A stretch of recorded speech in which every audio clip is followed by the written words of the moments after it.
PowerKast Progression, radio with power.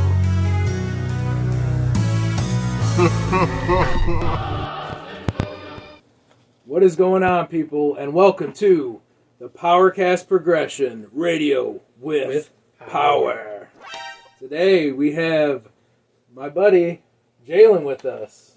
Thank you guys for having me. Special guest. No problem, man. Jaylein's a big wrestling fan. He loves WWE, TNA. He grew up with a lot of it. AEW. Yeah, I'm not too sure about the rising days, but I can pitch in a few things about the fall. Oh, yeah. Like 09 and 2010 and so on. We all remember the fall. Yeah. Like, the fall was, oh my Yeah. God. But basically, this is the rise and downfall of TNA / Impact. It's known as Impact now, yeah. Because Impact is still around. Still around. I call it TNA, but Yeah. I mean, they're just kind of there now. But back in the day, like, they were fired. Yeah. Like, TNA was up there with WWE, but they were like low budget. But Yeah, I mean, they had a decent crowd, but it was always a private company. mm-hmm. But when COVID hit, they became even more smaller, and they tried to budget themselves. But this whole episode is going to be Impact Wrestling, honestly, in TNA. Yeah. So it's dedicated to Don West. Rest in peace. Rest in peace. Passed away recently. Very sad news. Great commentator. Oh, he's the history. You know, he's. When I think of TNA wrestling, I think of his commentary. Like, he was so passionate. He had so much passion. You know, like, he got you into the match, even if the match wasn't that great. Don West sold it. You're like, man, I wanna watch this. It was great. Yeah, Don was a cool, great commentator. Yeah, Very inspirational. very underrated. Very Oh, underrated. yeah.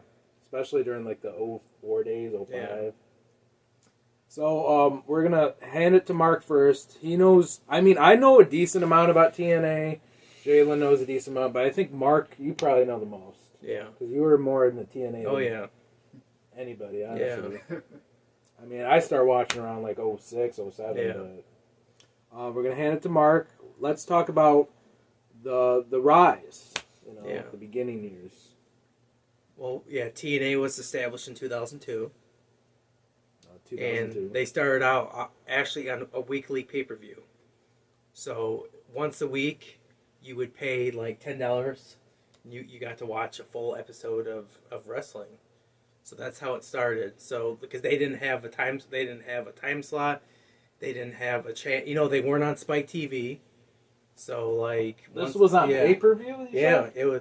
That's how it started. That's how it started out. They were on pay-per-view, and if you wanted to see it, you had to pay $10 every week. Wow. Yeah, I mean, that's pretty cheap, $10. Yeah, and it's kind of funny how I kind of knew about it is because, and I know you had this growing up as well. You know how they had the blurry channels? Yes. One of the blurry The blurry porn Yes. channels.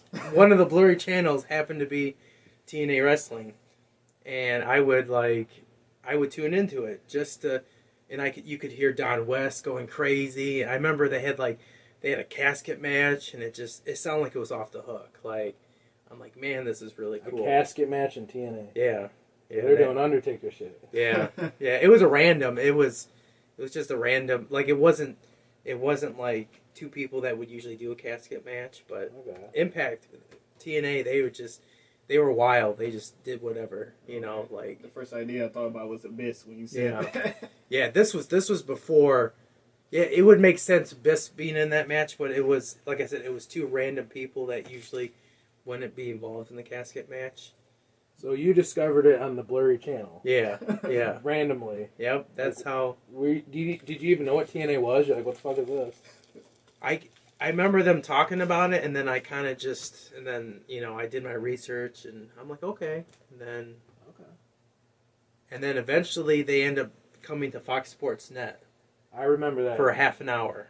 Jaylein, do you remember Fox Sports or Yeah. no? No, No, you didn't. You weren't around that era. No. I think it was. It was probably like 06, 09 when I started watching Yeah. TNA, and the first wrestler I saw was AJ Styles. So I'm looking like, that's my favorite. Or wrestler I think right it was there. an hour. It was an hour-long show. Yeah. Wrestling Society X was 30 minutes. So I think this God. this was an hour. Wrestling Society Yeah. X.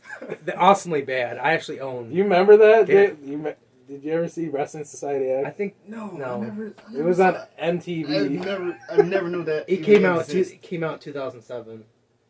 It's like it was a half an hour wrestling show, but it was like they fit so much in the half an hour. Like it was like ADD. It was like the ADD of wrestling. ADD. Yeah, Around the time it that I was- started watching it was when the main event Mafia with Yeah. King Booker and Kevin Nash, Yeah. Scott Steiner, and Yeah. Kurt Angle showed up. That was But pretty much, yeah. Wrestling Society X was MTV project, and just some wrestling people came together. It was and kind of wacky. It was wacky. It was over the top, but it was over the top, but it was awesomely bad. There was like- special effects on the ladder. Yeah. Like it was weird. Like it, you know Lucha Underground. of course. You know how it's like, how that's like real grungy looking and it's old old warehouse feel. Yeah, like That's how Wrestling Society. like a smoky screen Yeah. and stuff. Wrestling Yeah. Society X was that same concept. Like they made it. It was really grungy looking. Like there wasn't really a place for the wrestlers to come out. They just came out wherever. It was cool, but it was corny. And then Like and then they made the ring look old. Like they put it was a new ring, but they put like duct tape on it and made it look grungy. It was like kind of like Like a budget. fight, kind of a Fight Club. like X-Pac was there, Vampiro, like guys that were dated. They had a prana match where they had to put the opponent into a tank, Piranha, and it wasn't they had real piranhas, but then they cut it away and put fake. They They had did, but- explosions. I remember that. And they had an explosion death cage match. but they would put special effects Yeah. on the fucking screen. It was all choreographed, so like the match, and they had a fake crowd. It was actually kind of cool, but they had to be hip. So Yeah. in each episode, they would have a special music guest. Like one time, they had 3-6 Mafia. Yeah, that was cool. Yeah, so like that's the whole concept of MTV. So that's pretty much what Wrestling Society X was. And they went a Yeah. season and then went Yeah. off there.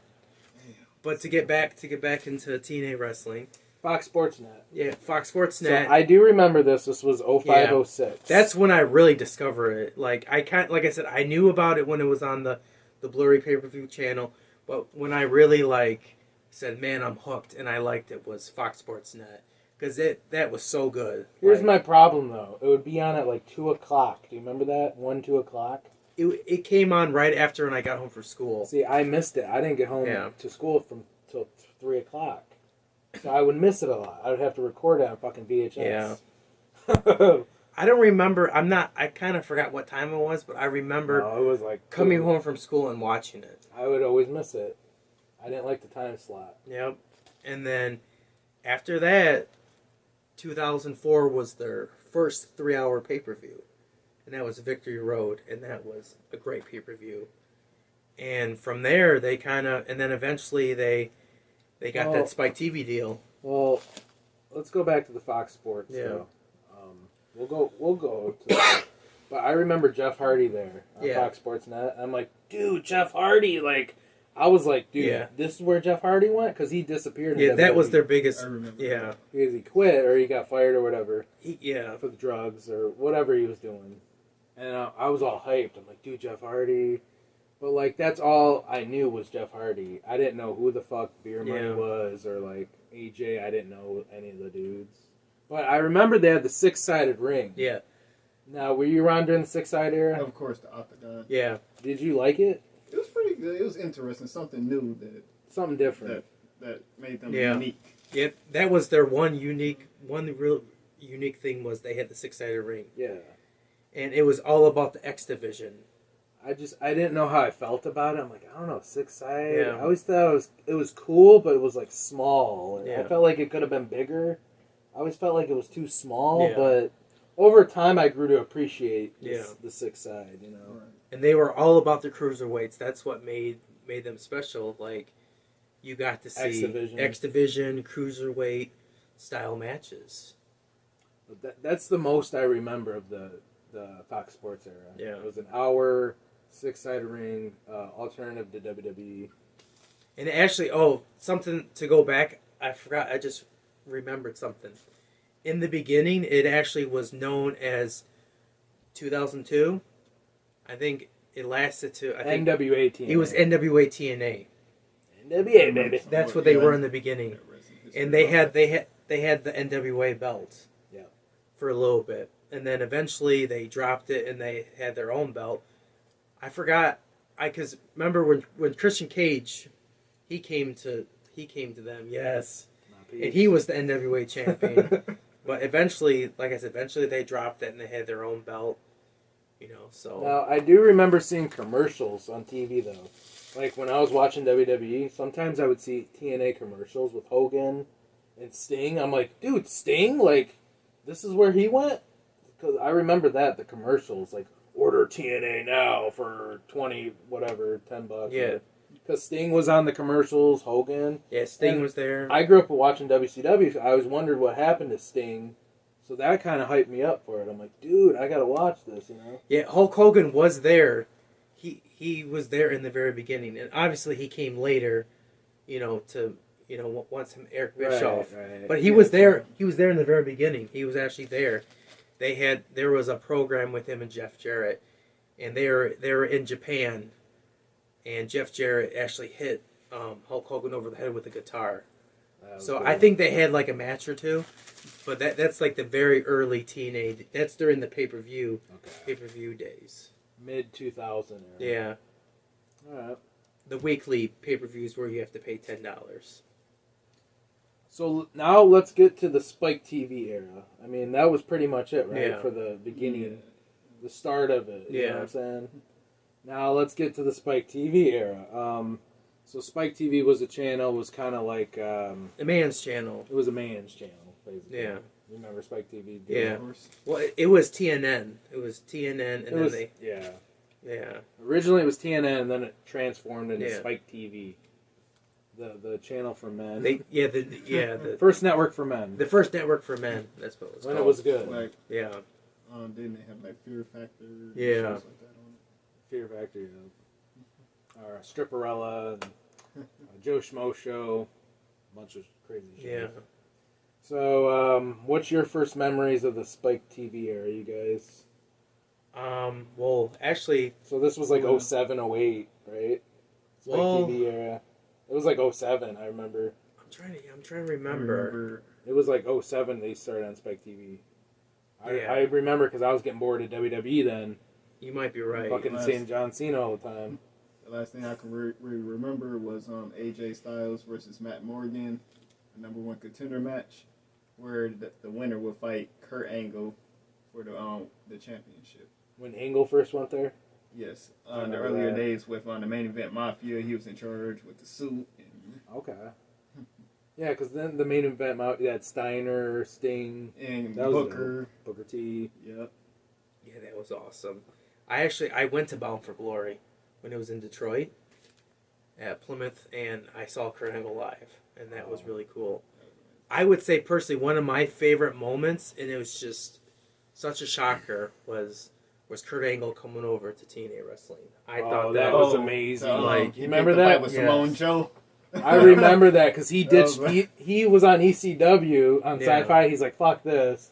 Yep. He goes to fucking low budget TNA and goes, he was like all intense. I'm here, Yeah. That was nuts. Then he did a side slam to Samoan Joe in Yeah. the ring. That was probably insane, dude. like Chris. I love Christian Cager's great, but to me, the biggest superstar they've ever got was Kurt Angle. Like Definitely. that's what put them on the map. Yeah, That's what made them him and Jeff Hardy. him. Yeah, that's what made Biggest- that's what made them the second biggest company was Kurt Angle. Kurt Angle, because that was huge. I thought He was TNA. definitely their draw. I thought they were gonna be as big as WWE when they had Angle. I'm like, dude, this is like next. This is the new WWE. Like, this is getting nuts. Yeah, Because they had Christian there too, and Jeff Hardy, and like all these former big stars. And all of these guys were on the cover of Impact Cross the Line, the video game. yeah. Oh, hell. Now didn't Kurt Angle? He made the jump. Was it 2006? It was 07, I believe. No, it was. Was it 06? I think it was 06. Maybe it was late 06. Yeah, it was. I know it was towards 07. Yeah, Because ECW on Sci-Fi came around like mid 06. Something like that. yeah. Something like that. Yeah, I think it was 06.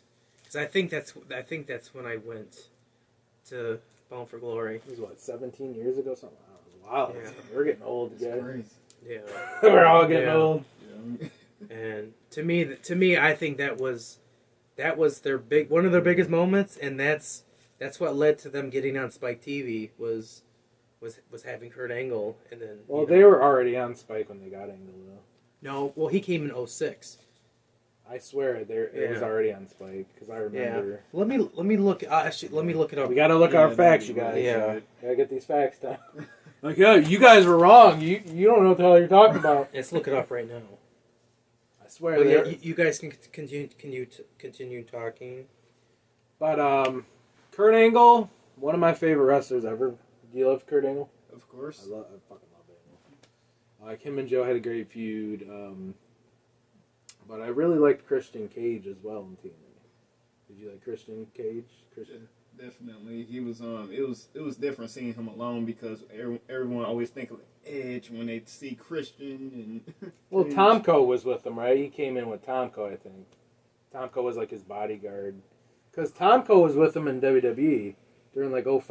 I remember him and Tomko were like a thing. And then when he went to TNA, he brought Tomko with him, I think. Yeah, Unless I wasn't Tomko- too aware of that. Or Tomko came later on. Because I remember Tomko eventually jumped with him in TNA. Because he was with that guy Tomko with the beard. Yeah. Bald guy. He kind of sucked, but I kind of liked him though, Tomko. Tyson Tomko. I think Tomko eventually started doing something with AJ Styles. He started to because AJ was beginning called a kid by him, and then AJ be like, "Shut up, Tomko." So, Back then, AJ kind of looked like a kid though. He looked like a fucking 14-year-old. and they really made him over into the TNA's John Cena in a way because the whole phenomenal gimmick and coming out to the fireworks and the hood. And, Personally, to me, he was TNA's Randy Orton. really, Just my opinion. why is that? I don't know. He just the fireworks, the it kind of reminded me of Evolution. TNA's Randy Orton. I thought they originally made Bobby Roode over into his original name was Robert Roode, but I thought he was like the TNA's Randy Orton. He reminded me more of Triple H. Maybe I'm nuts. I don't know. He looked like Triple H to me. He had the hair and the... Yeah, now that I mean, think of it, it really... He wasn't as buff as Triple H. Yeah, he was a little bit for a shorter Triple H. He's like a mid-carder Triple H. Okay, he's like, what, 5'11"? Great value Triple H. But I love Bobby Roode. I'm not dissing Bobby Roode. Bobby Roode's awesome. No hate. Don't kick my ass, Bobby. All right, I was right. Kurt Angle debuted in 2006. Right. And Impact Wrestling debuted in 2005 on Spike TV. So it was already Spike. Yep. Right. That's... Alright. Yep. Okay, cool. Yep. That's what I Yeah, thought. I'm so- like, they were on yeah. a Spike. Well, at first you said I think you said 2000. You said Kurt Angle came in 2007 or something. I don't know. Yeah. We don't know everything, you guys. We're just trying to... Yeah. Because It's my first podcast, so give me a break. I only remember so much. You know, this was almost 20 fucking Yeah. years ago. Yep. So. I just remember it was the mid-2000 range. 06, 07. That's what I say. Yep. So the So. first commercial I saw, the promo was like, Kurt Angle, it's TNA. Then it showed him face to face with Samoa Joe, then gave him a side slam. And I was at Bound for Glory 2006. And that was a great time. That was such a good pay-per-view. And he changed it. Instead of it's true, copyright, he had to change it to it's real, it's damn real. Oh, Remember yeah, that? Yep. I remember that. So that was pretty cool. And he had a really cool song. It had like Yeah, it was a rap, it was like a rap song, but then it kind of had a little bit of the hip-hop. hip hop, and it kind of sounded a little bit like his other thing. Yeah, but I got that they song had yeah. on my phone, actually. Believe it or not, I don't. If you guys don't know this, but the person that sung that song, I think is his cousin. It was like his cousin or something. The days of you suck were over. Yeah. Because by that point, we knew Angle was fucking awesome. Yeah. He did not suck anymore. Like, he was the wrestling machine. Remember the EC wrestling machine? Yeah. Kind of underrated era of Kurt Angle, but he Yeah, bettered himself and- in TNA. Kurt Angle, he had awesome moments. Him and Samoa Joe. Yeah. great. Everyone he wrestled with, he brought the best out of them. Him and Jeff Hardy had a great feud. Yes, Jeff Hardy. And he actually lost the championship to AJ Styles after it was a triple threat match between AJ Styles, Kurt Angle, and Sting. Then Sting left the ring and let AJ get the win, winning his first World Heavyweight Championship. I didn't see that. Yep, and dethroning the leader of. And one thing I forgot to add, I know all you guys know this, but maybe some of you guys don't. Jeff Jarrett is the founder of the company. Oh yes, I remember. Yeah, I know that. Yeah, and he booked himself to be champion, and a lot. If you really go back and look at his title reigns, it's okay, but at the same time, it's like he had a chance to put other people over. One example was Monty Brown. Monty Brown, baby. Monty Brown, the Alpha Male. Alpha Male. I don't know if you know him. The Pounce. The Pounce, yes. He's a former football player, but man, he had great gimmick. He was really cool. I remember on ECW they treated him kind of like garbage. Yeah. Oh, they changed his name to Marcus Corvahan. Yeah. The fucking whatever. I thought he was cool, but yeah. So I like Jeff Jarrett. Don't get me wrong. I do like him, but I felt like he was championing way too much. But he's the, he owns the company and he booked himself to be the champion. I mean, when I think of TNA, I think of Jeff Jarrett. Yeah. Like, honestly. You know what I mean? Yeah. Like, he's the John Cena of TNA. Honestly, Jeff Jarrett, I mean. But even though he owned the company, he didn't have enough money to start up the company. I want your opinion, though. Do you like Jeff Jarrett? Of course I do. Do you? Do you like Jeff Jarrett? Yeah, I like him. I thought he was corny in his early years. Yeah. I thought he sucked. I never liked Jeff Jarrett. I'm like, that guy's lame. But when he evolved to like TNA, I'm like, I started to like him. Yeah. I'm like, he's badass now. But if you watch him in early WWF, he's corny. He's dancing like this. Yeah. He's got the cowboy hat. I'm like, no, I don't like that. That version with the guitar. I always hit him with the guitar. That version. Unique. The old version of Jeff Jarrett I thought sucked. I never I knew Jeff Jarrett's cool though. I like Jeff Jarrett. Don't get me wrong. I think he's great. But like when you actually really sit down, Slap nuts. Yeah, when you really sit down and you watch like his title reigns and Impact TNA, you'll realize like, man, this guy was champion way too much. Like, he's the John Cena. And how are his promos? Would you say? Oh, he's good. His promos are pretty good. Yeah. What is he now? The Last Cowboy or something? Yeah, he's currently in AEW. The Last Cowboy or whatever. Something like that. Yeah. And his group is filled with a bunch of previous TNA guys like Jay Lethal. Yeah, Jay Lethal. I remember when Jay Lethal used to sound like Ric Flair. Ooh, that sound yeah. Sanjay Dutt. Sanjay Dutt's part of the group. Black Machismo, baby. I remember it took him the longest to get the X Division Championship. Yeah. Sanjay Dutt. Well, yeah, Sanjay Dutt, he was great in the early TNA days. He was known as the original player from the Himalayas. That was his original player. Him and yeah, Alex Skipper. Remember Alex Skipper? No, I don't. Just say it. Say my name. Prime time, baby.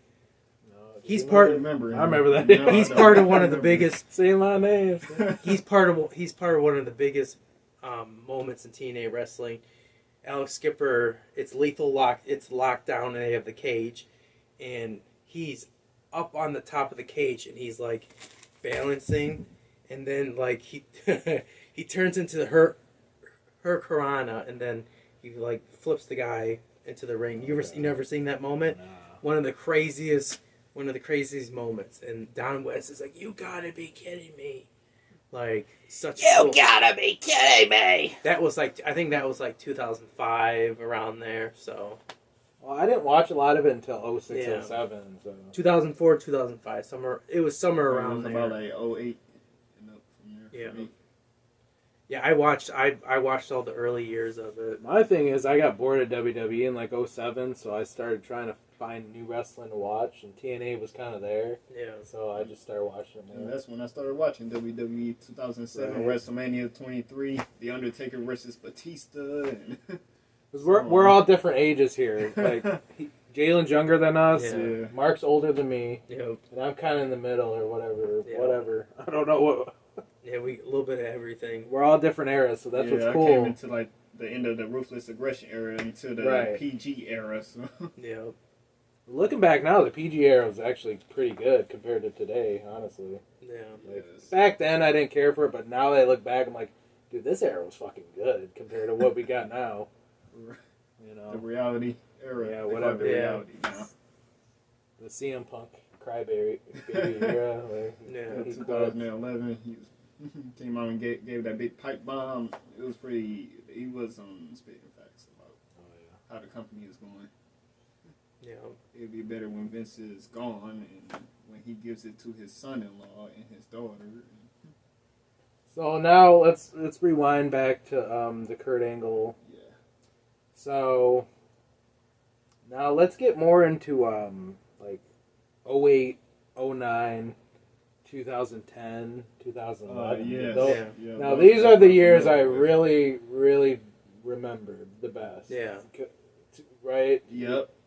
Most You? definitely. Like Ric Flair taking AJ Styles on as a mentor, as I remember that. his protege, and they had that feud with Jeff Hardy, who he recently reassigned with TNA And you got after his match with CM Punk in that steel cage. and match. then Beer Money, it kind of evolves around this time. I love Beer Money. Yeah. Beer Money was dope. James Storm and Bobby Roode. That was my favorite tag team. And Bobby Roode, he's an original, TNA original. He started out. Mhm.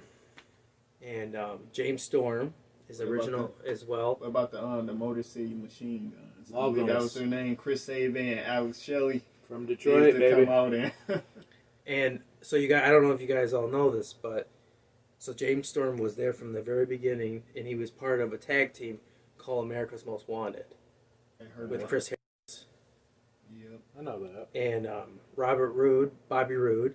He was part of Team Canada. That was, Do we remember Fortune and Yeah, I definitely that became one of my favorite TNA tag teams with Christopher Daniels, with Kazarian, with Bobby Roode, with AJ Styles, and James Storm. Oh, yeah. and you have main event Mafia. Main Event Mafia was my favorite. Which one, the second or the first incarnation? The one with Steiner, Sting, Booker T, that version. Was Oh, that the the first. second? That was the first. Yeah. Okay. See, I thought Scott Steiner, it was cool and stuff. Some of his Nice. promos are great. Steiner's awesome. He's dude. great. But, like, some of his matches... Oh, his matches suck. They suck. I know they suck. I just like him as an entertainer, Yeah. you know?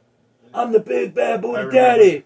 Stop playing them video I games, remember, you know? remember when Immortal was attacking Kurt Angle and Mr. Anderson. Then the lights went out. Then Scott Steiner Yeah. came in with a bat and was batting out. But his Immortal. promos were legendary.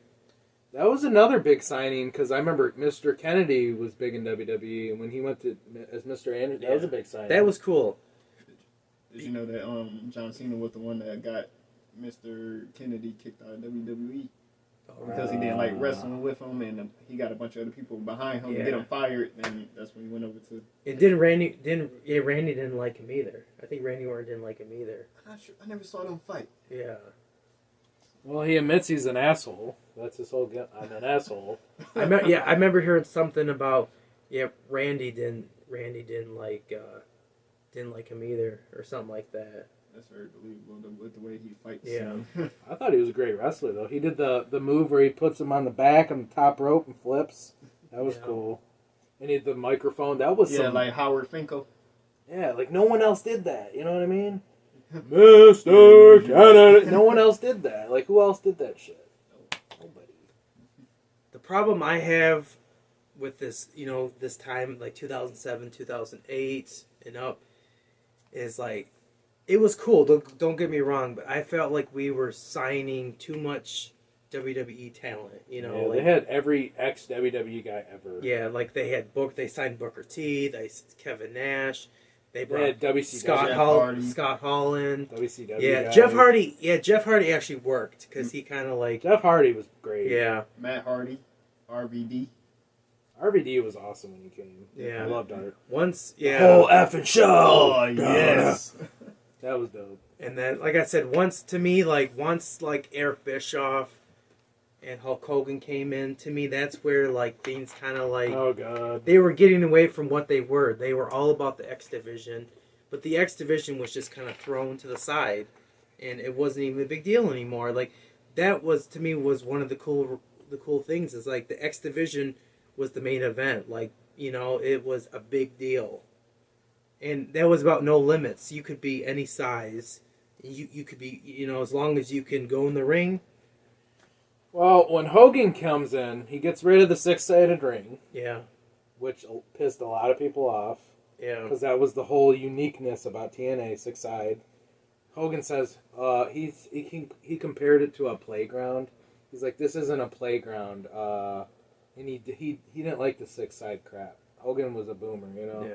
Which I do like. I prefer a square ring, you know, square circle. But with TNA, I don't know. I don't know if that was a good idea. Yeah. Did you think that was a good idea?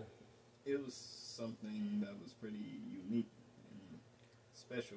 I don't know. Just a little fun fact right here. I actually heard from AJ Styles that he said that it was really hard to wrestle in the six-sided ring. Like, it took a long time to get used to it. Yeah, because no one else uses that. Yeah. But them. You have to run this He said way. it's hard to, because I don't know if you guys ever noticed, like, when you try to jump off the ropes, there's a lot of people mess up during the six-sided ring. Like, they'll slip. But, like... So it's not easy to work with. Yeah. Maybe that's why they got... I don't know. With wrestling. I mean, if I was in a six-sided ring, I'd be confused. Because I'd be like, wait a minute, this rope's here, and this, it's like a stop Right, sign. it's Like, hard to and am I going? maneuver. And I'm going back to the very first year. They weren't automatically right on the six-sided ring. They actually started off in a traditional ring. And their first ring was from WCW. Because, you know, when the company got sold. So their very first ring was from WCW. I didn't know that. Yeah. And the very first pay-per-view, remember how I said the weekly pay-per-view? That ring broke. So they had to hurry and fix it real fast. Because, like, the ropes broke on it. So, I never knew that. So even though Impact is known for the six-sided ring, their very first show was a standard ring. And then soon after is when they switched over, you know, because they had a kind of a cool concept. But, so yeah, I mean, like, I love the six-sided ring, but from a wrestling standpoint, some of the wrestlers say that it's actually easier to work in a standard four-sided ring. I'm gonna be honest. When Hogan brought back the regular ring, I was happy because I don't know. I kind of got bored of the six-side stuff. I'm like, let's just go back to the normal ring. Yeah. You know? Me, I like the six-sided ring, but it's not a deal breaker. I think they should use it once in a while, like Yeah. a certain pay-per-view. That'd be kind of cool. Yes. But not all the time. Yeah. You know. I didn't like. I'm fine with the four-sided ring. I just didn't like how they're like, we don't care about the X Division anymore. Like, and then remember how I said that how the X Division had no limits. They put a weight limit on it, and they made it feel like it was WWE. You know, it's like that's like the X, and then the X Division was no longer a big deal anymore when Hulk Hogan took over and Eric Bischoff. And they pushed all the old legends. And Many people are going to disagree here, but I loved when Hogan came in and Bischoff. I liked it because I'm a big WCW fan. yeah, And it was reminding me, like, dude, Bischoff's going to take it over and he's going to make it the new WCW. I was all happy about it. At first, Yeah. I thought it was cool to see Bischoff. Because I loved Bischoff in WWE as GM. well, I thought it was cool. not all of it's bad. There's some pay-per-views that I have bought from that time. They were actually okay. Yeah, I liked So, but like just to me overall, it didn't. I felt like it felt better in 2005, 2006. I know. But like They were trying to make it more mainstream. Yeah. That's the 2007. That's when they started bringing Booker T and They were trying to make Scott it. Hall and just They were trying to make actually it. not Scott. I think Scott Hall came before that. I meant Scott Steiner. They were trying to Yeah. make it more like mainstream to the casual person and Yeah. sell it out. That's what they were doing. Yeah. But here's the part where I got tired of Hogan. when he did the shit with Abyss, like Abyss Mania or whatever that stupid shit was. I don't know. You guys remember that? Yeah, with the Hall of Fame. Yeah, ring and like stuff Abyss like that. doing. I'm like, stupid, Right. stupid. What? And He I'm like, destroyed him. I couldn't take him serious after that. that was garbage. I'm like, this is stupid. And then I got tired of Hogan. Then I heard he was doing shit with Brooke Hogan and Bully Ray. Yeah, the Aces and Eights and all that stuff. And Aces and Eights was cool, but like the Brooke Hogan thing was dumb. yeah, Marianne and Bully Ray. And How do you guys feel about when they brought in Mick Foley? Foley's good anywhere he goes. I don't know. Yeah. He's cool That's anyway. good. He's cool anyway. Yeah, Anywhere he you go. didn't really ruin anything or Yeah. cause many Foley issues. can't ruin anything. Yeah. Foley is God. I just think, yeah, what hurt them was they kind of pushed them away from what made them big, what brought them to the dance. What brought them to the dance was X Division. How'd you feel about Dixie Carter being in charge? And I didn't mind her, but she didn't bug me much. because there were so many reviews from people that worked with her, like she doesn't know what she's doing. She sucks. She doesn't like talk about all my contracts. Or, I'm gonna say right now, this was a bad decision on her part, and I'm not sure if you guys know this or not, but at one point, She was Paul Heyman could have came in. He could have came in. This was before they signed Eric Bischoff and Hulk Hogan to run the company. Paul Heyman is creative. Yes, but this is what Paul Heyman said. They fucked up.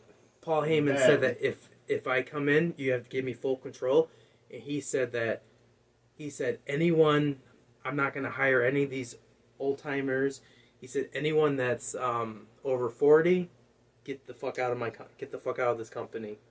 That was his stipulation. He did not want all the, I like Heyman, but they do say he's a horrible businessman, though. he didn't want the Scott Steiners, the Booker T's, and the Ric Flair. Like, he didn't want any of that. He wanted to push younger talent. So, like, she had a chance. I mean, just imagine if she would have said, okay, like, they might have went into a different direction if Paul Heyman. CM Punk probably would have went over there with him. Yeah. Paul Heyman's the one who right, made Yeah. CM Punk in the mainstream. definitely. Because there was a time where Paul Heyman wasn't at WWE around that time, but then he ended up going back to WWE. But yeah, but then she decided to go with Eric Bischoff, and Here's the thing, though. I know Nash was there, and I'm a big Kevin Nash fan. I thought Nash looked like shit in TNA. He had the gray hair. I'm like, what? And then they did the band, trying to do this new NW. Remember the band? I'm like, they had no NWO theme. Fucking, they did the Wolfpack thing with no lyrics. I was like, great value Wolfpack. yeah. Like, I'm a big NWO fan, too, and I thought that shit was shitty. And then frickin' Like, it Hulk was Hogan brought in the Nasty Boys. It's like I don't want to The see Nasty Boys. I don't want to see the Nasty It Boys. was pretty cool. Yeah. Team 3D. Team 3D was cool. Devon and I'm glad you brought that up. That's another tag team I actually like. That I felt The that Dudleys, baby. they helped Impact grow. TNA grow was the Dudley Boys. That was a good. And they It had a was good. cool name. They couldn't use Dudley Boys, but Team 3D sounds Yeah. cool. That was amazing. Whereas with the New Age Outlaws, they had to change them to Yeah. Kip James. I didn't like that. Oh yeah, I forgot about that's the Voodoo Kid Mafia. I didn't like them as the Voodoo. Yeah, that was I thought that was trash. the Road Dog. I like them in WWE, not TNA. That's just my opinion, but maybe. Oh, yeah. That's mine too. Ron the Truth Killings. He actually got He was his cool. he got his start from TNA wrestling. R-Truth. Yeah, our Truth. He was good in TNA. Ron Killings. I call him R-Truth, but what? Kane Quick. He had 10 fucking And names. here's another also little fact. I don't know you know about this, but their first champion was Ken Shamrock. Wow. That was their first. He wasn't there long. Ken Shamrock, I don't really care about, but And another big moment, and this is just one of their big moments, was do you know the country star Toby Keith? No. He's a country guy, but he Toby actually Keith. he at one of their first events, like he was there and he came in the ring and he gave Jeff Jarrett a suplex, and Don West is like, oh my god, like overselling it. like Toby Keith with the suplex. So that was just kind of a cool, like, little celebrity moment. So Now, let's talk about favorite wrestlers of TNA. I mean, if you had to pick a top 10, I'm going to start with Jaylein. Who would say, like, maybe your top 5, top 10 favorite athletes in Impact/TNA? I would have to say AJ Styles, number 1. Yeah. I have to say Christopher Daniels. I have to say James Storm. I have to say Kazarian. Samoa Joe is in there too. Yeah. Oh, yep. And what about Gunner and Murphy? What did you think of those two? Those two guys. I remember Gunner. Yeah, I've nothing Yeah, to he used to say. come out and like slap his face. When yeah. Yep. And Gunner for the last one. What about you? Yeah, I mean, definitely. We can't forget Raven. Raven was awesome in TNA So wrestling. he's one of your top. He's one of my top. He's definitely one of my top. AJ Styles, Kurt Angle. Kurt Angle's my number 1, obviously, and then Christian Cage is another good one. Like, For me, it's going to be Kurt Angle, Christian Cage, Beer Money, AJ Styles. yeah, Beer, Robert Roode, James Storm. Raven, I really liked in TNA. He had a good run in TNA. What did you think of Matt Morgan? The Blue Matt Morgan was alright. I thought it was okay, but I felt like they dropped the ball on him. It was about the time. They didn't really. He never got pushed. Now, who are some of the guys you don't like? Like, is there any list you don't like in TNA that you thought was trash? Any of you guys? I can't really think of anyone that was like I I don't can't like stand watching him. I changed the channel as soon as he's on TV. I'm gonna go Shark Boy. I thought Shark Boy was garbage. You like Shark Boy though? Yeah, I actually like. Yeah, I don't like Shark Boy. When he did the Stone Cold, I'm like, this is retarded. This is stupid. I'm like, no, you didn't. Did you? Like I never really noticed him, so there's this one guy from the British Invasion. I think his name is Robbie Taylor. Big, tall guy with blonde hair. Like, I thought he was not that great. Oh, You know what I'm talking- Robbie T, Yeah, like the British Invasion. yeah, the big, tall guy, and he just muscled. Oh like, yeah, he used to come Yeah. out. He used to always be a bodyguard for Robbie E. I think so. Yeah, I know He's exactly like what you're talking about. Black Rain, like Gold Dust. That's, That was trash. me and him watched the match. We laughed our ass off. Black Rain. Yeah. I like Gold. I do like Gold Dust. I like Dustin. The Black Rain was a little weird. Right. I don't know about that gimmick. And the pedigree without the arm hook. Those. Suicide. I didn't care for Suicide. Did you? Not really. He No. was okay. Yeah, I it don't seems like know. it was okay. There's just some gimmicks. I'm just like Nash. I love Nash, but in TNA he just didn't do it for me. Six Pac, he was okay. What about Simone Joe when he had that tattoo on the side of his face? I didn't care for that. Oh, yeah. With the No. baseball bat with the aluminum foil around it. Oh yeah. I don't know if I like that.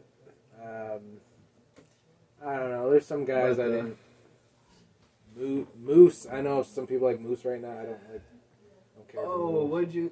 what about Bobby Lashley's run as Lashley I don't like Lashley. I when don't- he came over to Impact? It actually wasn't, to me, it wasn't that bad of a run because he was kind of tough. He was a little more tougher. When he went to Impact, He was tougher. he was cool. Like right now, Yeah. he's cool. But in WWE, like 06, 07, I don't like Lashley. I thought he was boring. Yeah, like he stepped his game up when he went He to stepped his Impact. game up. Yeah. But I'm talking So during they the. turned him over into a heel. And, Yeah, once he would like spear the hell out of people, and he wasn't like the I don't like the friendly Bobby Lashley. No, I don't- Hi everybody. Remember I'm him on- Bobby Lashley. Remember him on ECW on Sci-Fi when he broke the cage? I hated Yeah. that era. I'm like, he was like John Cena to me. I'm like, fucking tired of Bobby Lashley, dude. Fucking tired of it. Yeah. He was like a knockoff of Lesnar, just more nice. I don't know. But right now he's dope. I like Lashley now, but yeah, the Almighty. And, yeah, he's dope now. But in the beginning, I'm like, he's getting boring. What about Broken Matt Hardy and Jeff Hardy? Delete. that was amazing. That was an amazing story with them Oh, I loved it. in Decay. That group Yeah. Decay. AEW haters, delete. Oh, I love Decay. What's that chick? What's her name? I can't remember. It started with an R. Rosemary. Rosemary. Rosemary is Exactly. awesome. And Crazy Steve. Crazy The Steve. clown. And I think Crazy Abyss was a Steve. part of the group. Yeah. As the powerhouse of the group. Yeah. So, I lost track. What we were talking about?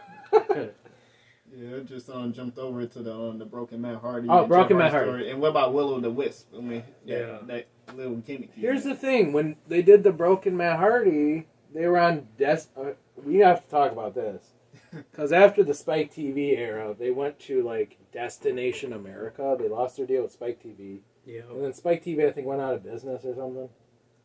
They're gone now. No, I didn't hear about that. no, they just switched. Aren't they on Pluto TV or something? Oh, no, Spike TV's still there. They're just I thought they died. no. It's called the Paramount Network now. Well, to me, it's dead. Yeah. Then. Yeah. And going to Pluto sounds like going to Tubi TV. Yeah. They're on normal. Well- they're on normal TV. They're just the Paramount. So Matt Hardy like did this whole new gimmick where he's Broken Matt. He's goth. He's weird. He says delete. I loved it. And then he did the thing with Jeff Hardy with Willow. But when they did this, I'm pretty sure this was the era of Destination America, or some off-brand channel nobody had it. So I missed that entire thing. I didn't get to see that until you went to WWE as Woken, which was kind of the same thing. Woken. It was sort Matt of Hardy. lame because Matt Hardy really held back with that woke. It was kind of watered down. Yes. So I missed it. So. And we already had Bray Wyatt around that time, so two scary dudes and how were we going to... But I missed it. Did you watch a lot of that? Because I missed the whole... Did you watch it on YouTube or the Broken stuff? Yeah, somewhat on YouTube. I seen some of it. I thought it was And- kind of stupid. And that feud but- with Decay went on for like a year. Yeah. Or so it was pretty good. At first, I thought it was... That was their main attraction. Really, TNA's main attraction. First downfall. At first, I thought it was kind of stupid. I'm like, I don't know if I like this Matt Hardy. Like, but then as I watched, I'm like, it's actually pretty cool. Yeah. I'm starting to get into this. I mean, it was kind of dumb, but it was kind of cool too. And it was pretty cool. When I probably can't bring this up because we're talking about TNA's rise and fall. But when he went over to WWE, he started teaming with Bray Wyatt. He dropped him in the Lake of Reincarnation, and Bray Wyatt came out as the Fiend afterwards. Yep. So he's sort of a reason he's how he is now. I'm just happy WWE let him do it because I'm like, there is no way Vince is going to let him do this broken crap. 'Cause I didn't think they would let him, but they did. I'm like, and they even did something in the backyard. Remember, they let him wrestle in his yard. Remember the yard match or whatever, where he wrestled in the woods. Yep. I can't believe WWE let him do that. Because Matt Hardy actually filed a case with TNA to own the gimmick, the broken gimmick, which he won. So it was his. So he was able to. I just thought Vince would have been like, no, dude, this is stupid. We're going to make you V1 Matt Hardy again, or version 1. Yeah.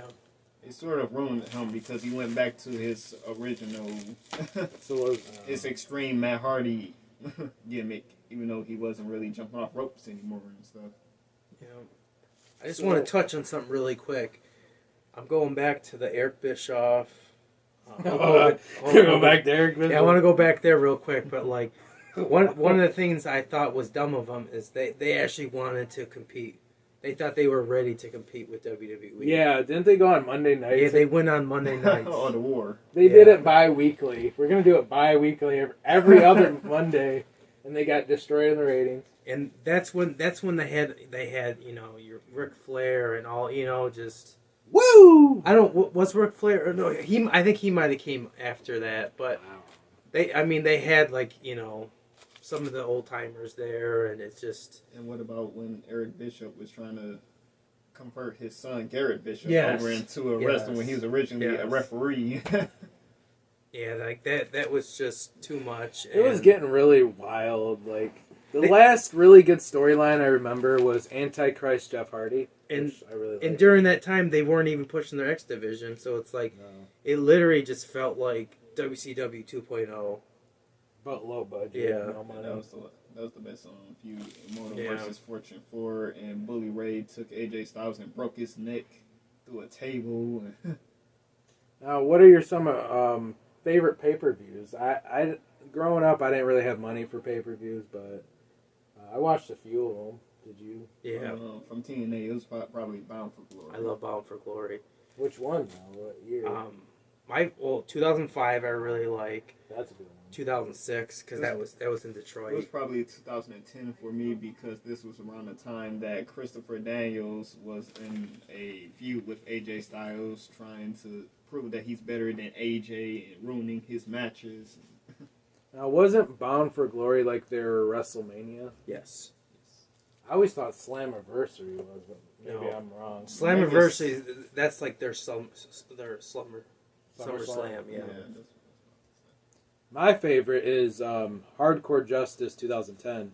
So if you've never seen this, it's like I've seen it. it's their version of ECW One Night Stand. So it's literally an ECW pay-per-view just with TNA branding. So they had RVD there, Sabu, Dudley boys dressed up like the old Dudleys. Like it was like ECW One Night Stand. It was actually really good. Sabu and RVD had an amazing main event. And I really, really liked that pay-per-view. Even New Jack showed up. Fucking crazy-ass New Jack. Fucking, like, a lot of ECW. That's an underrated pay-per-view. One of my, I can't quite remember, but I think it's Sacrifice 2007. I could be wrong, because I didn't write all this stuff down. I should have wrote it down. But anyway, it was James Storm versus Chris Harris in a Texas Death Match. That match was insane. And Texas Deathmatch. And James Storm gets cut so bad because he blade during the match. They have this table spot where James Storm has him like this, and he hits his head on the table, and you can actually see during the match you see him pull out the knife real quick and he blades, but he cuts so much. He's just this pile of blood. Match is fantastic. In the very ending of the match, they both have a beer bottle. And it's like, they both turn around, but then Chris Harris beats him to it, and he hits him with the beer bottle. I'm surprised you like that, because you don't like... Yeah. You don't like deathmatch wrestling. I'm surprised you like that. No, I don't mind blood and stuff, I don't like the light tubes and stuff. They didn't do that? No. No, this was just a normal, this was just... Like a hardcore match. Yeah, it's just he cut himself too deep. So that's why so much blood was coming out. But I like it when this is the end of feud. I like it when it actually tells a story because this is I'm trying to think. James Storm turned his back on Chris Harris, and he hit Chris Harris with the beer bottle, and that's why Chris Harris had to wear a patch on his eye. So this was the end of the feud. This is the Texas Death Match. Is it like who's better in the group, sort of? Yeah, well, it was just more like you turn your back. James Storm became the heel. What year was this? I think 2007. Okay. That was a good year for you. Yeah. So I like hardcore wrestling, but deathmatch wrestling is too much because deathmatch wrestling, every match is hardcore. There's no story to it. It's you just don't like it. No, I don't you like like it. deathmatch? Dylan? Not Not really. your thing? See, I love deathmatch wrestling.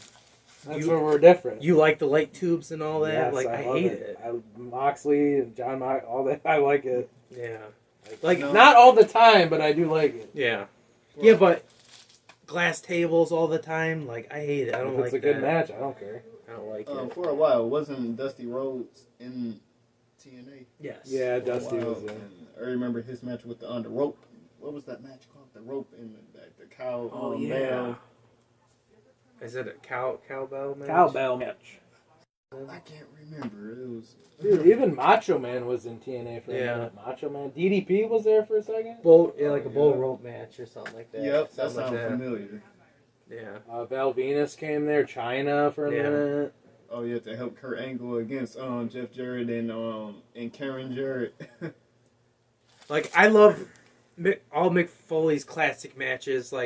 I don't mind barbed wire and stuff like that, but I like it when it's ending feud. You know what I mean? Yes. When it's when it tells a story. But deathmatch wrestling, it's just every match, every day is all the same. Oh, let's get a light tube. Let's slam them on a glass table. Let's I went to one deathmatch show. They had fucking butcher knives in the ring, and they're slamming them on butcher knives. That's a little too much for me. Yeah, And they had, it made my skin you know, crawl. that's that's what I'm talking about. Like, or they take needles, needles, I don't and they jam it through their cheek. I don't like that. Like that's I don't like. That's what I don't. I'm more like. into like the thumbtacks. I like that. That I Thumbtacks like. cool. But deathmatch wrestling is different than thumbtacks. Because thumbtacks are not enough for them. They use fucking weed whackers. Like, What about barbed wire ropes? That's cool. I like that. That's sad, but that's ECW shit. yeah, I like that because it's an ending feud. When it tells a story. When a big company does it, when WWE does it, this is a special moment. Even TNA, when they have this hardcore match, that it's a special moment, and they don't do it all the time. But deathmatch wrestling,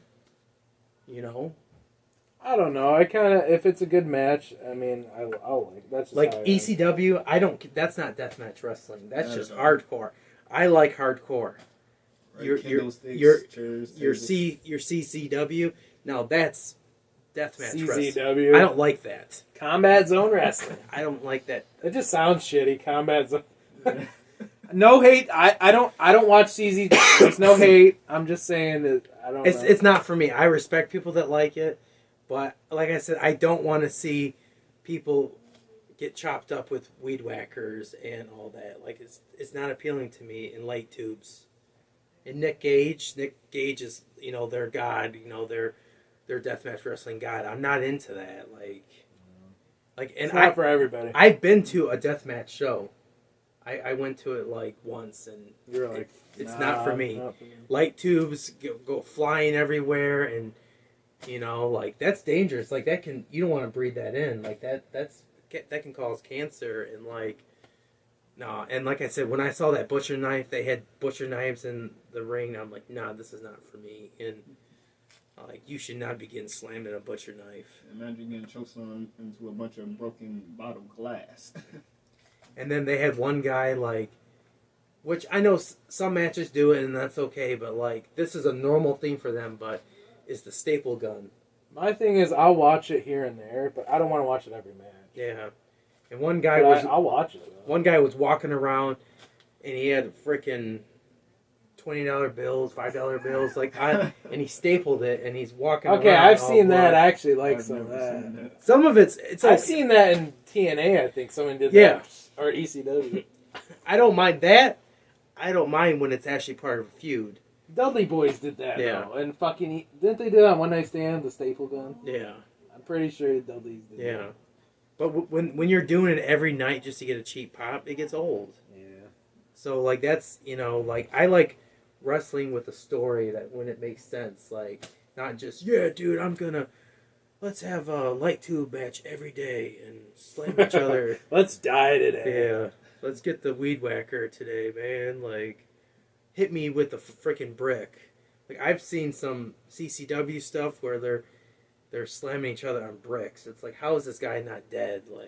I haven't watched much CZW, so I don't have an opinion. I saw just clips here and there. It's just not my forte. But I like hardcore wrestling. I enjoy that. ECW is hard, but ECW wasn't using light tubes. They weren't using butcher knives and you know what I mean. Well, And glass tables. They never got into the glass table thing. That's just crazy. I mean, I know Impact they've used the glass table before. Remember on Christian Cage? They've done it, but Cage, baby. that was a one-time thing. They're not doing it weekly. CCW and all these deathmatch, they're doing that every day. Every match. It's let's do this, let's do that. Well, let's go back to TNA, though. We're getting off track with the death match. I mean... We're talking a little bit of everything. We can talk about that in a future episode, if you guys want us to. Deathmatch wrestling. Down for it. But, okay, so... We talked about the Rise, the beginning years. Then we went to the 06, 07 to 2011 era. And I said the last really thing I remember watching was the Antichrist Jeff Hardy. That was my favorite thing they ever did. When they made Jeff Hardy a heel. I I thought that was great. And then after that, Jeff got on drugs. And then I kind of stopped watching TNA. Well, you know, I don't know, I kind of lost track. After that, they started doing the Aces and Ace story with Bully Ray as the leader. Yeah, then I was watching it like here and there. That's when, yeah, pretty much, you know, around that time is when I was still watching it, but not as much. It was during the Aces to 8. Yeah, and then WWE was just like, well, CM Punk's champion during like, what was it, 2011. Yeah, and then WWE's getting a little bit better. I like CM Punk as champ during, you know, they're trying to stray away from Cena and more.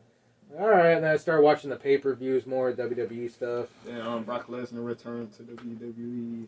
Yeah, then they did WWE Network. Then I started watching more WWE a little bit, like the pay-per-views. But then I was just kind of like watching the old stuff from then on, honestly. Yeah. Like when I watched TNA, I'd watch the old stuff. WWE, the old stuff.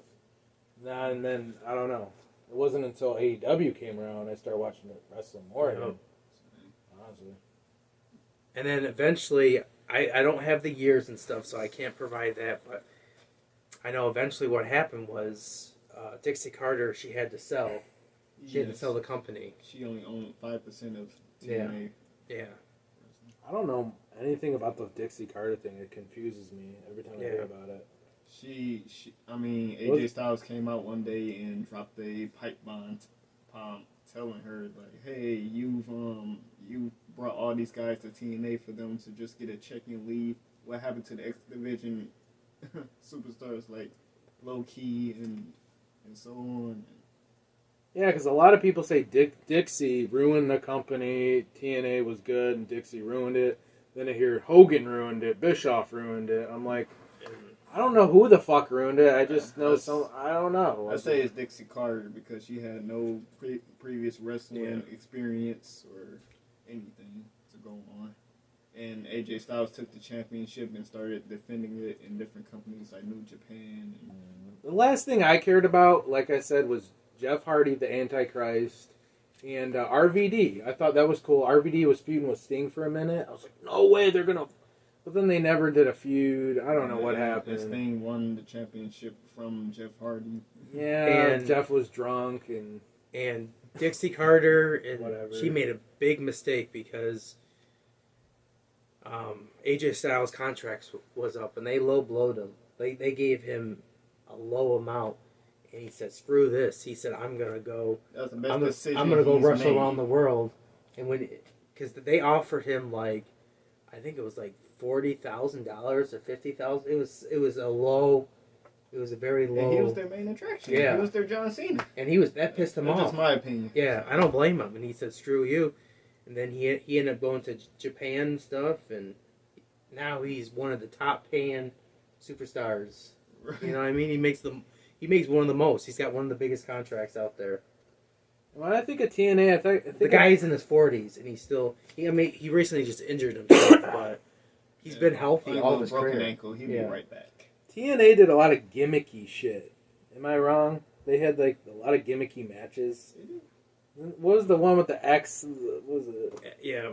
Well, that's Vince, because Vince Final Russo. Destination or whatever the fuck. Because Vince Russo, he's really into gimmick matches. Oh, he was what the about booker. if you won the X Division title, you can trade it in for a World Heavyweight Championship match or something.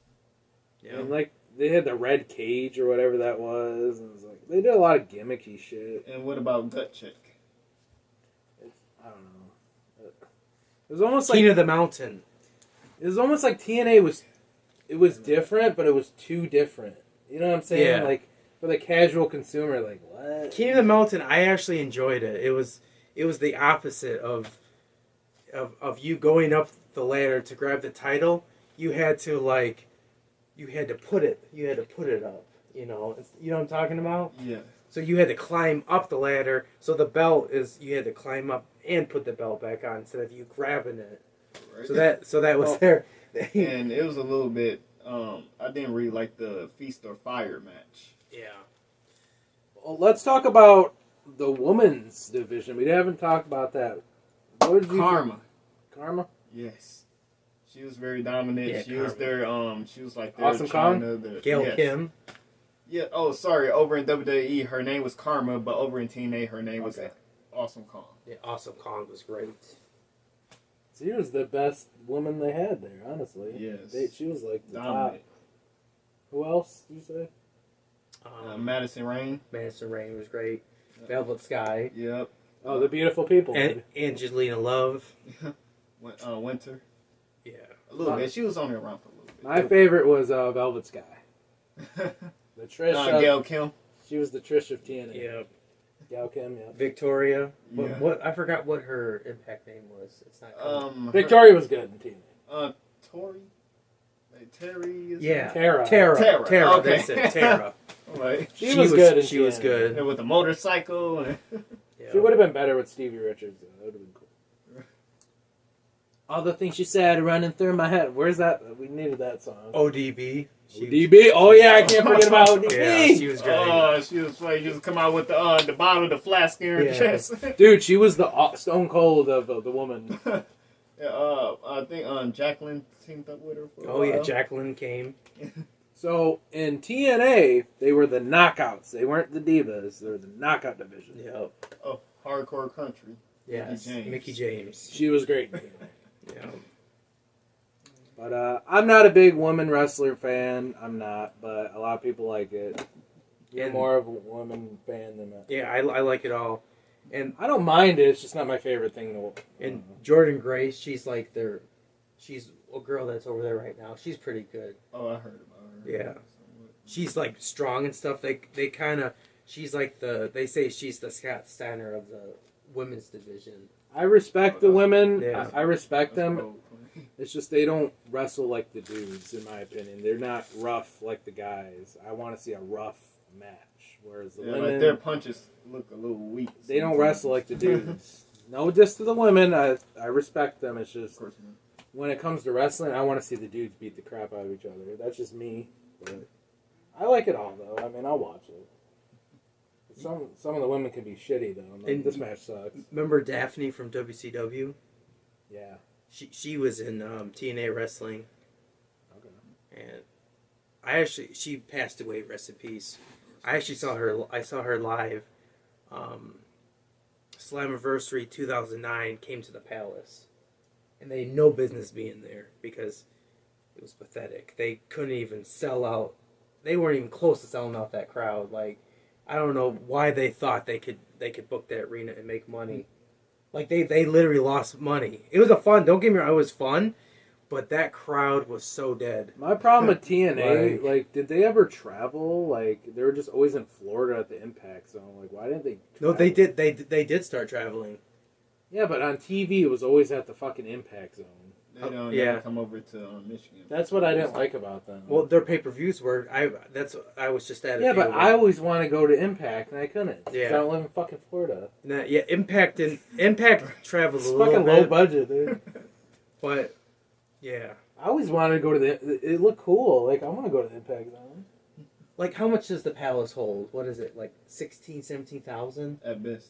Like, they maybe got 5,000 fans showed up, and that, you know what I mean? Like, the crowd was great and stuff, but it was just it was like there wasn't enough. Like, it was kind of sad. It's like, but I'm sure that was one of their money problems. Is why would you book an arena that you're not going to sell out? The last largest pay-per-view that ever came to Michigan was probably Ford Field WrestleMania 23. That was Yeah. the last one I saw.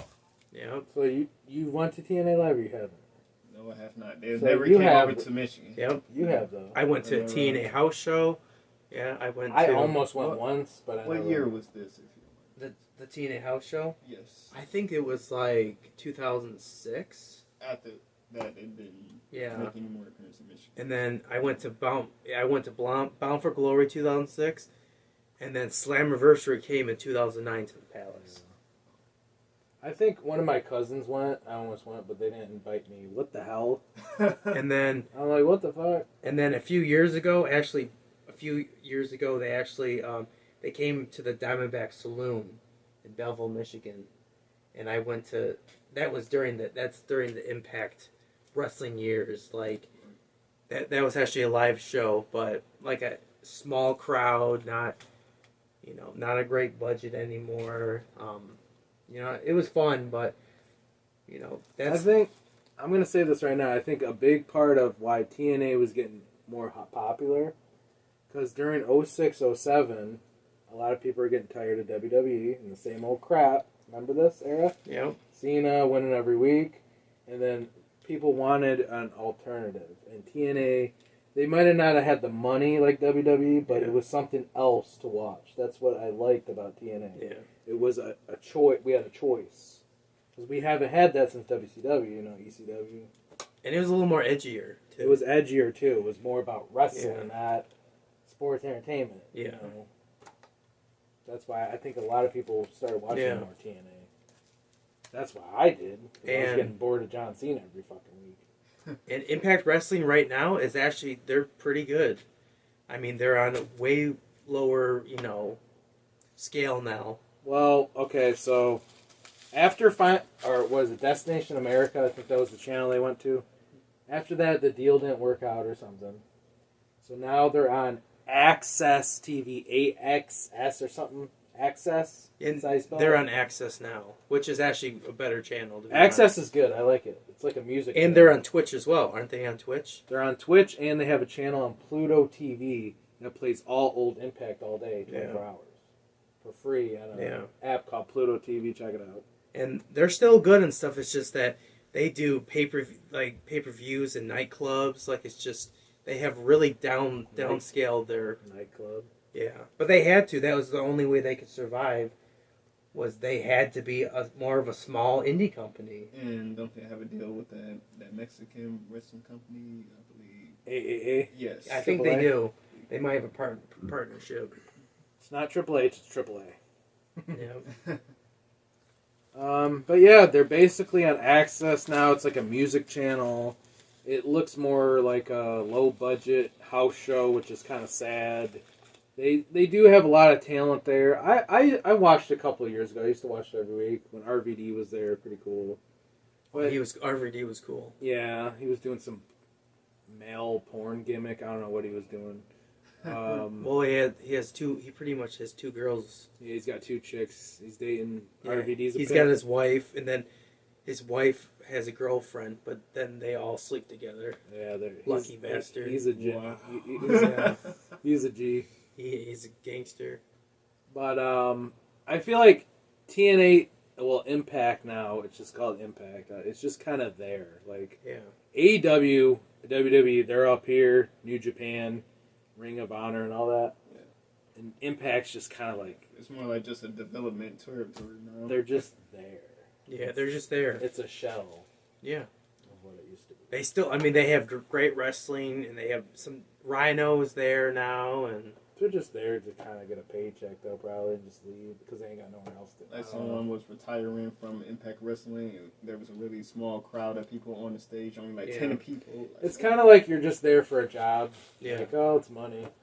Or else. That's kind of how, some of the people, that's how it is. Like, because Big Cass was there. You know, Big Cass? Yes. He was there. What does he go by now? Morrisley? Or like something Cassidy. Yeah, I forgot what he goes by, but like he was there, and now he's in AEW.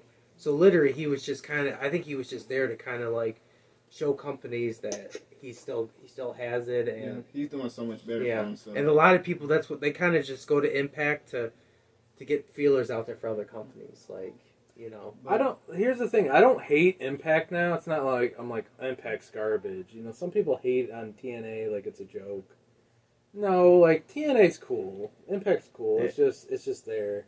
I don't have cable, so like I can't watch it on Access. But if it's still on Twitch, I'm gonna start checking it out, and you can watch it on Pluto TV. They got a channel on there. But do they have the newest episodes? They might play some new stuff. Yeah, so I might check it out. It's 24 hours. They just play TNA all day. And I really like Sammy Callahan. Yeah, I remember him. He's an Impact right from now. Ohio. Yes. Yeah. But and I want to show something off real quick, since we're talking about Impact TNA Wrestling. Yeah. So this is something really cool that I got,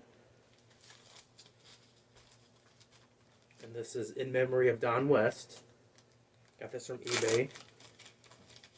Rest in peace, Don West, baby. And you remember his brown bag special where he would sell you the cheap DVDs? Yeah, I got one of those before. Yeah. And he would say, "You gotta buy this. This is a good I think deal." I lost mine. I gotta find it. But if you want to put that closer to the camera, but check it out. That's a signed drawstring bag, Incredible. and that's from Don West. The day he died, you know what? I better grab this off eBay. So I got it. It was like $14. It was $10 and then $4 for shipping. Wow. Brown bag special, baby. Yep. Rest in peace, Don West. So I'm glad to add this to my wrestling collection. Good old Don West. One of my favorite announcers. I hate to say this, not like I'm. I think Taz was my favorite TNA. He was good too. Taz was good. I like Taz. I don't know. Taz is the one that actually replaced Don West. Oh, I don't know. Yeah. Don West How was do awesome. you feel about his work on AEW so far? I like him. I like Taz anywhere he goes. It reminds me of the SmackDown days with him and Michael Cole. You're a perfect duo. He won the match. Just bring it. Oh, and I gotta add in one more. One of my favorite announcers, Mike Tenay. I love the Professor Mike Tenay. Mike Tenay. Mike Tenay. I didn't really care for him, but he's a TNA original. Well, him and Don West, they were the perfect team. Mike Tenay got you pumped, and he's the one that would tell you all the facts and stuff. He just reminds me of WCW Thunder. Yeah, back in the day. But when I think of history, he's cool. He's another one that comes to my mind is Mike Tenay and Don West. They were just so good together. Mike Tenay had knowledge. Yes, he's got knowledge of wrestling. Yeah, he's not my favorite commentator, but he knows what he's talking about. He's one of my favorites. I mean, I grew up with JBL and Michael Cole together, and JR and Jerry the King Lawler. Yeah, legends. Especially JR. And I definitely got to do a shout out to Michael Cole because I don't know if you saw the clip or not, but when did you say Michael Cole? Yeah, Michael Cole. Oh, God. I got to give a shout out to him because when Don West died on I think it was on SmackDown or Raw.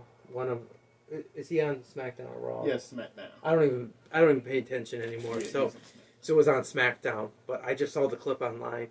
But he said that he mentioned Don West's name, and he said like condolence goes with the family and on WWE. Yeah, he I'm did. Surprised. And he said that, and he did this little play on word.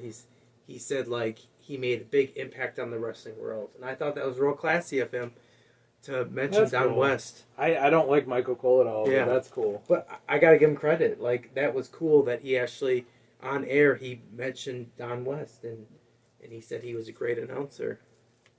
Yeah, it's cool when WWE lets stuff like that. So Yeah. like when Brody Lee passed away, they allowed AEW to show WWE pictures with superstars. Yeah. But I mean, that might be about it, you guys, right here on the PowerKast. I mean, we talked about the beginning years of TNA, the kind of in the middle years, and then towards the end. Yeah. I mean, and a little bit of everything in between. is there much more to talk about? Well, I do want to mention the Dixieland story. Dixieland. Where it was a weird name. Where it was around the time that the Authority story was taking place in WWE, where they were hyping up Seth Rollins to be the next face of the company. While that was going on, she was hyping up EC3. The EC3, Ethan Carter. Yep, as third. his nephew. Yep.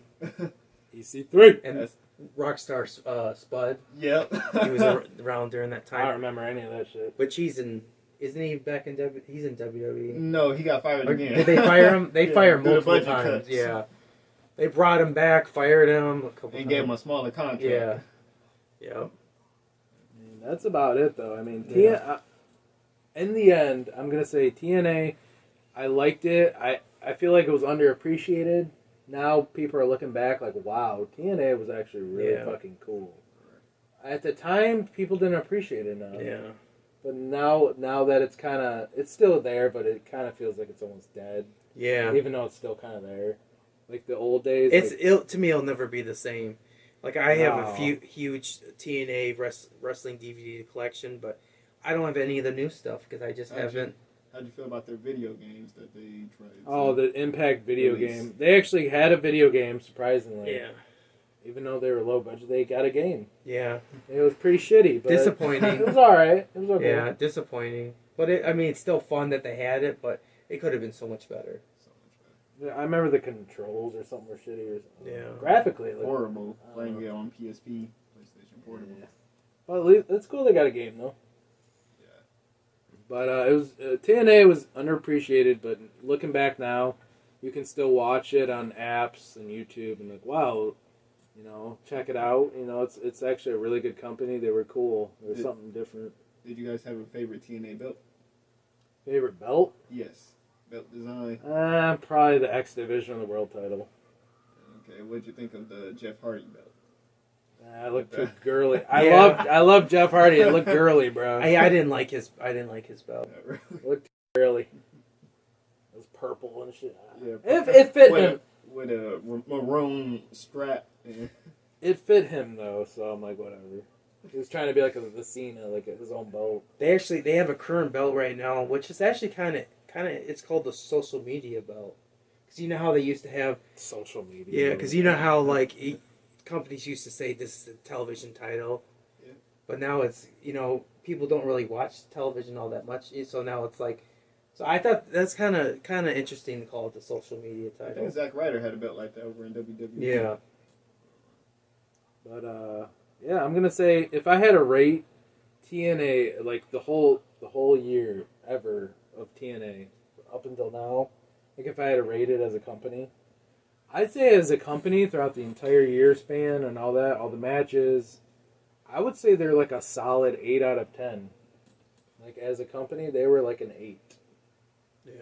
Like what would you rate them? Like if you had to rate them as a whole, I mean, 7. 7? It would have been cool if they eventually expanded a little bit more somewhere. I know you'd probably rate them like a 9 or something. Yeah. Well, like They're not perfect, but yeah. they I were mean, good. during the years that really made me a fan, and they were pushing X Division. They're like a 10, dude. That was like a 9. That was like a 9. You know. I mean, they had some really good stars. Like, remember? Have you ever seen Zema Ion? Yes. He's currently in WWE Yeah. on SmackDown, but I didn't really recognize him when superstars leave TNA and go to other companies. They change their looks. And, Does he do the hairspray gimmick? Not there? anymore. No.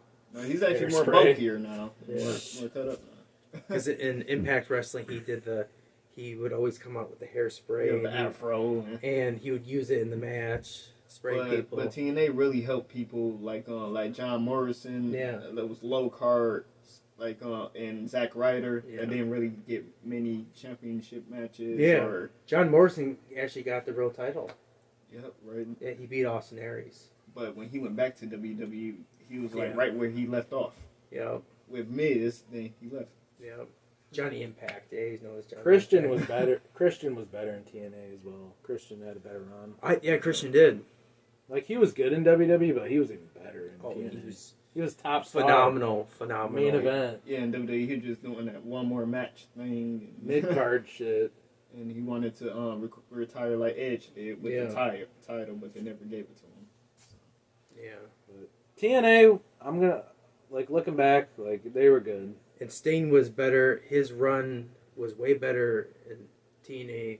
And then Sting went to WWE, and Oh, that I was was gonna- disappointing. I thought you said WCW like that. Yeah, I they don't threw him think on the so. back burner. with WCW was his best days. I'm just saying during the once WCW closed down, like Yeah, he was good in He was TNA. good in Wasn't, TNA. wasn't his match in WWE at WrestleMania 31 against Triple H? That was his Yeah. very first match yeah.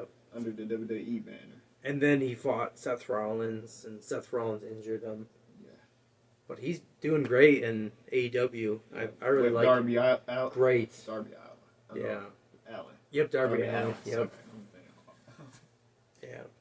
Well, that was the PowerKast Progression Radio with Power.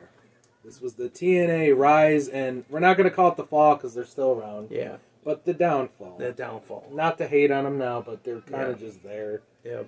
But hope you guys enjoyed the episode. Stay tuned for more PowerKast videos. Brought to you by XD Sports, where we talk about sports. You know what I'm saying? Yep. We can even talk about hockey. You know a lot about hockey. Or XFL's coming. Yep. I can't wait for XFL. I heard about that. Oh, I can't wait. I was watching every week before COVID. So NFL playoffs coming soon. NFL playoffs, you know. Lions are actually playing pretty decent this year. No. I mean, I don't have time to watch it all the time, but who knows? Maybe we'll watch a game sometime. But we will see you on the next episode of the PowerKast. Radio with Power. I'm Charles Reed. This is your boy, Marky Marc. And Thank you for having me. Jaylein, thank you for accepting the challenge, or coming to the show. Yeah, no problem at all. Anytime. Challenge It was a pleasure. accepted. Well, it's cool to have a guest because it's like, man, this would be cool. Three-way, you know what I'm saying? Yeah. And I'll talk about, because we all have different opinions. You Right. might like something, I might not. You know what I'm saying? Right. It's diverse. Yeah. That's what's great about the PowerKast. Follow us on Twitter, follow us on Twitch, like us on Facebook. You know the rest. See ya. The PowerKast Progression.